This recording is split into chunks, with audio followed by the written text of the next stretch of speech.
Today we're using this reproduction pattern from Lady Marlowe Patterns on Etsy to make a 1950s dress. I chose this particular pattern because I really liked that it was almost two dresses in one.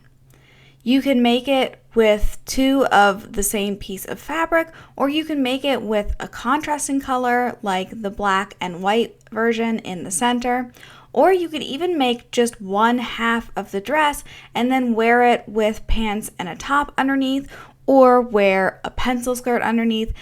The options literally are endless. As usual, the first step was to adjust the pattern to fit my 4'11" frame. So I took out some inches at the waist and adjusted the darts so that they would hit at the appropriate points on my body. And I did not film that process this time because I've done it and explained it multiple times on my channel already. So you can go back and watch some of the other videos on my channel if you want to see that process. But here I am trying on the mock-up, making sure it fits, and this mock-up will become the white underdress of the finished dress. Once I was happy with the fit and my new pattern, I laid those pattern pieces out on my tile fabric to cut them out. The construction of this dress was fairly simple. The only complicated part really was putting in the dart like you can see me doing here. And then I did also add pockets to the skirt. The pattern did not call for pockets, but I just used an existing pocket pattern that I had and added those into the side seam prior to stitching them closed. With the side seam of the skirt sewn closed, it was time to sew the side seam of the bodice. And I don't know what happened to my footage for this piece. I couldn't find it, but it's a really simple like batwing style bodice. So it's just one row of stitches all the way up the side on the underarm and then underneath the arm. And then the skirt gets attached to the bodice just as you would right sides to right sides and sewing that together. I would say the majority of my time spent on this dress was in the hand finishing.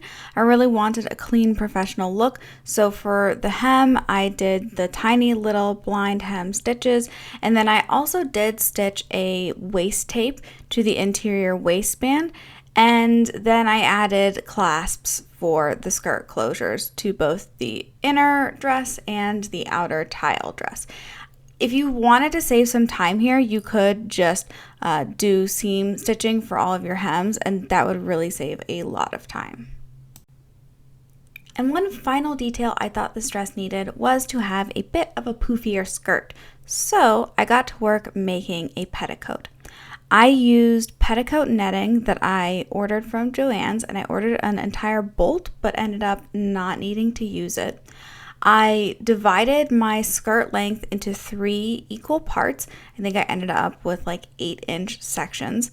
And so I cut long strips of these 8-inch sections out of the petticoat netting.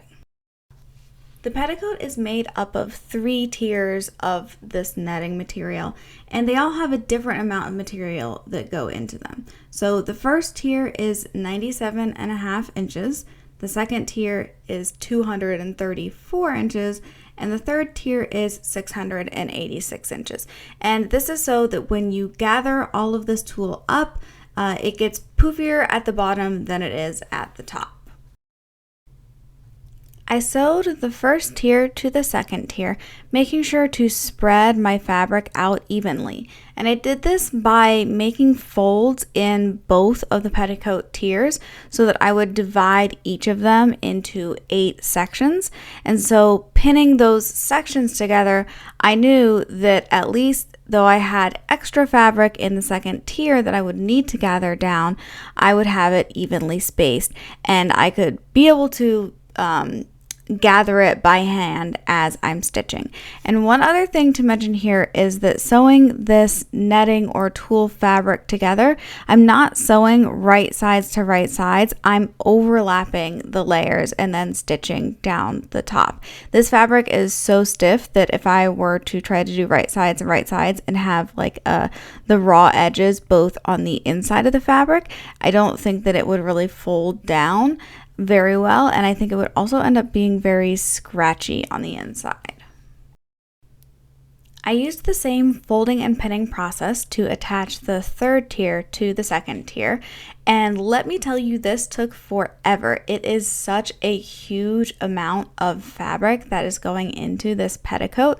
I think it took me 2 full days of sewing to do the petticoat in its entirety, so very, very misleading, but so worth it in the end. And all that fabric even made it so that the petticoat stands up on its own. The final step was to add a waistband, which I did with a strip of white lining fabric, just stitching it down once and then folding it over to cover the raw edge and stitching it down a second time. And I will be honest with you, I have not even added a closure to this waistband. I've just been pinning it on myself every time that I try my dress on. So now let's try the dress on. First, we'll do it without the petticoat.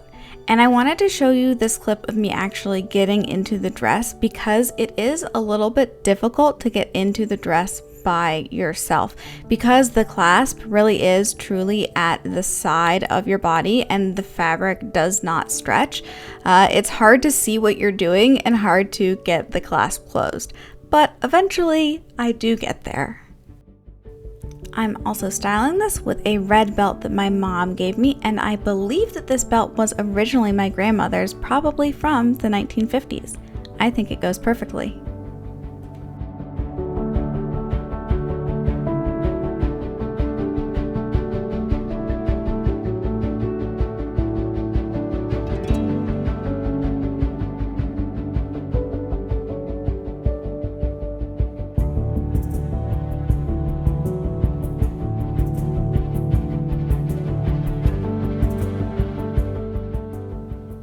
Now let's see what it looks like with the petticoat.